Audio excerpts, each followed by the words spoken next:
एक धनवान मूर्ख का दृष्टांत।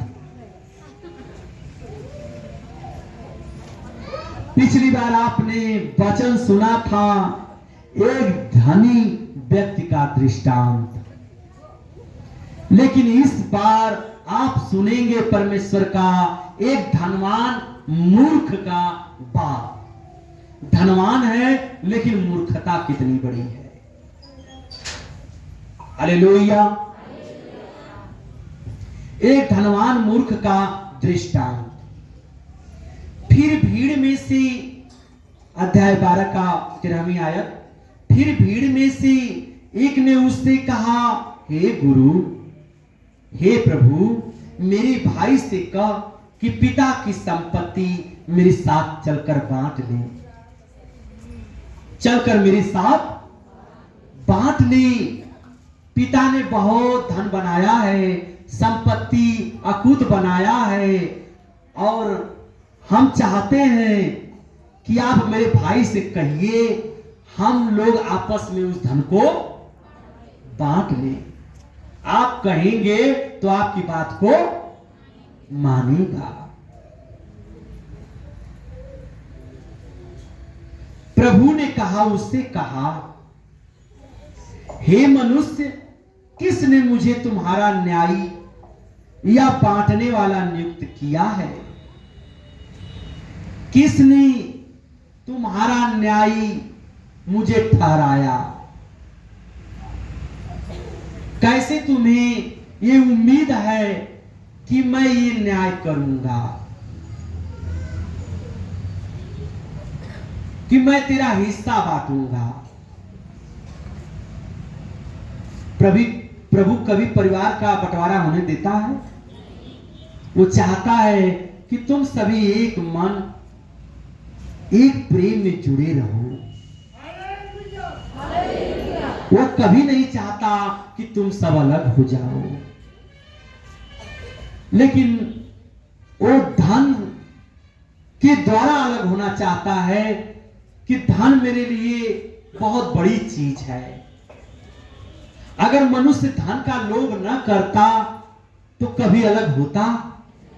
संपत्ति का लालच न आता तो कभी अलग के बारे में सोचता नहीं सोचता। देखिए, हे मनुष्य, किसने मुझे तुम्हारा न्यायी या बांटने वाला नियुक्त किया है? और उसने उससे कहा, चौकस रहो और हर प्रकार के लोभ से अपने आप को बचाए रखो। ध्यान रखो कि बंटवारा कौन करता है? कि जिसको लालच रहती है कि मुझे कुछ मिल जाए। उससे बढ़कर देने वाला, ये नहीं कह रहा है प्रभु कि उससे बढ़कर मैं तुम्हारे साथ देने वाला हूं, ऐसा कि छोड़ दे उसे। उसका आनंद उसे लेने दे। तो क्यों चिंता करता है?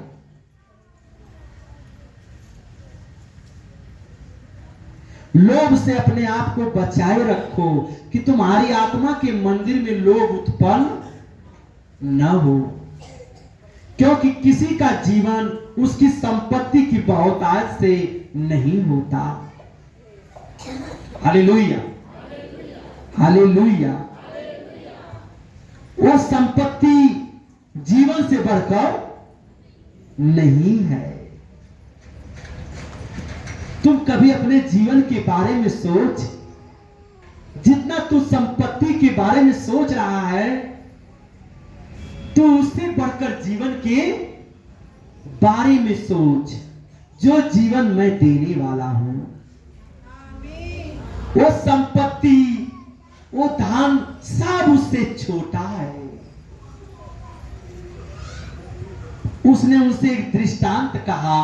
प्रभु जी अब बताने जा रहे हैं। किसी धनवान की भूमि में बड़ी उपज हुई। एक धनवान व्यक्ति बहुत कुछ उपजाया अपने फसल में, और बहुत उपज पैदा हुई। तब वो अपने मन में विचार करने लगा वो धनवान था। मैं क्या करूं, क्योंकि मेरे यहां जगह नहीं जहां अपनी उपज इत्यादि रखूं। अब उसके पास रखने का जगह नहीं था। धनवान था तो उसके पास क्यों नहीं रह सकता था, परंतु धनवान तो था लेकिन जगह नहीं था। इतना उसके पास उपज हो गई कि रखने का जगह भी नहीं था। और उसने कहा मैं यह करूंगा, मैं अपनी बखारियां तोड़कर उनसे बड़ी बनाऊंगा। अपनी बखरियां, घर मकान जो ज्वाइंट होता है, वो सोच रहा है कि इसको और जगह बढ़ा करके मैं बढ़ाऊं कि मैं अपना जो उपज ज्यादा हो गई है मैं उसमें एडजस्ट करूं, रखूं उसमें। हालेलुया। क्योंकि जगह की सकेती है इसलिए वो अपना विचार बनाने लगा।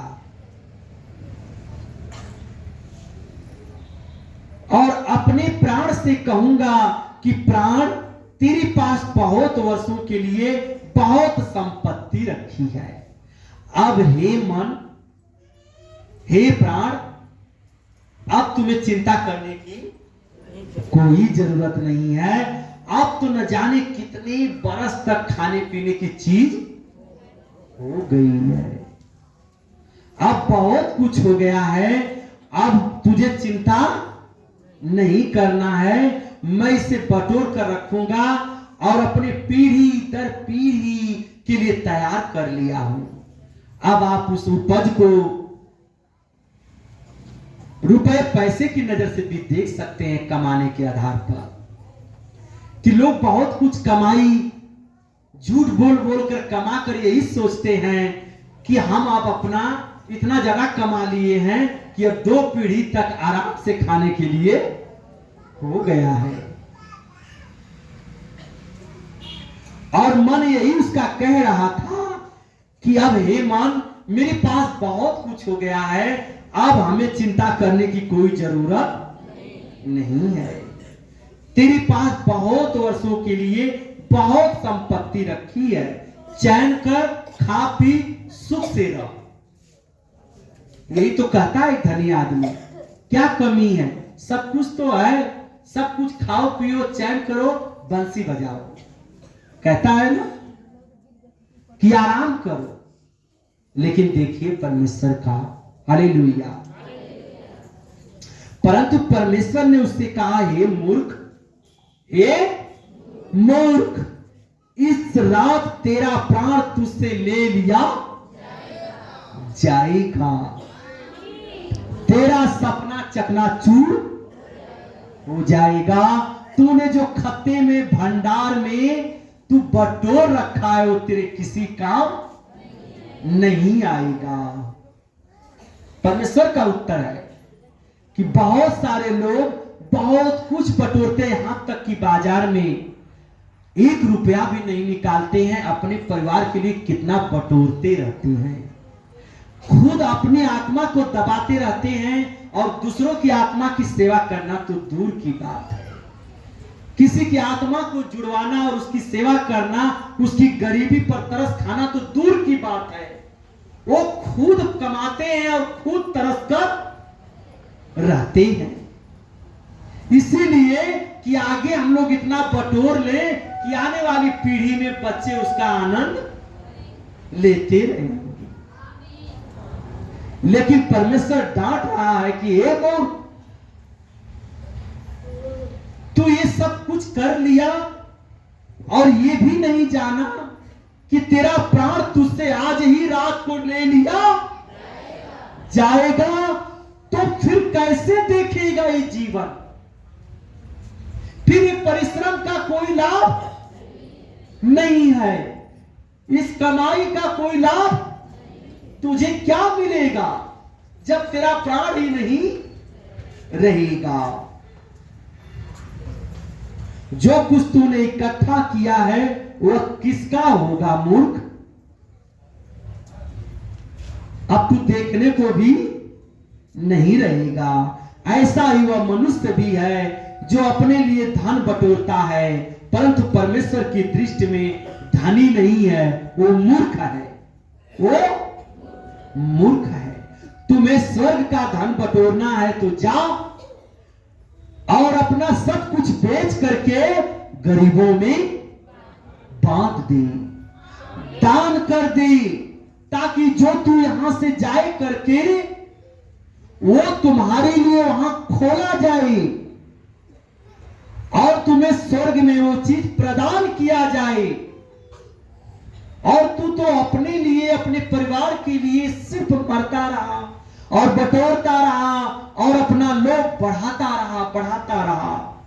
लेकिन तूने उनमें से, इन मेरे भाइयों में से किसके साथ वो व्यवहार किया कि तू अपने में से इन लोगों का भी ध्यान दे देता और इनकी भी सेवा कर देता, तो तेरे लिए भी स्वर्ग में स्थान हो जाता, यहां भी सुखी रहता और तेरी आने वाली भी पीढ़ी हरी भरी होती और स्वर्ग में भी सुखी रहता।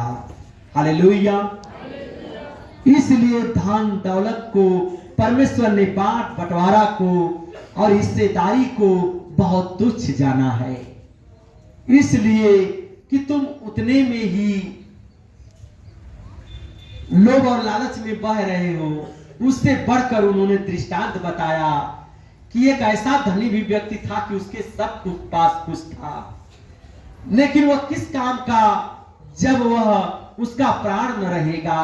तो परमेश्वर ने आपको ध्यान दिलाया है कि अगर तुम्हें सब कुछ में प्राण बचाना है तो मेरे मार्गों पर चलना होगा, कि ताकि तुम्हारा प्राण अनंत जीवन का अधिकारी हो जाए।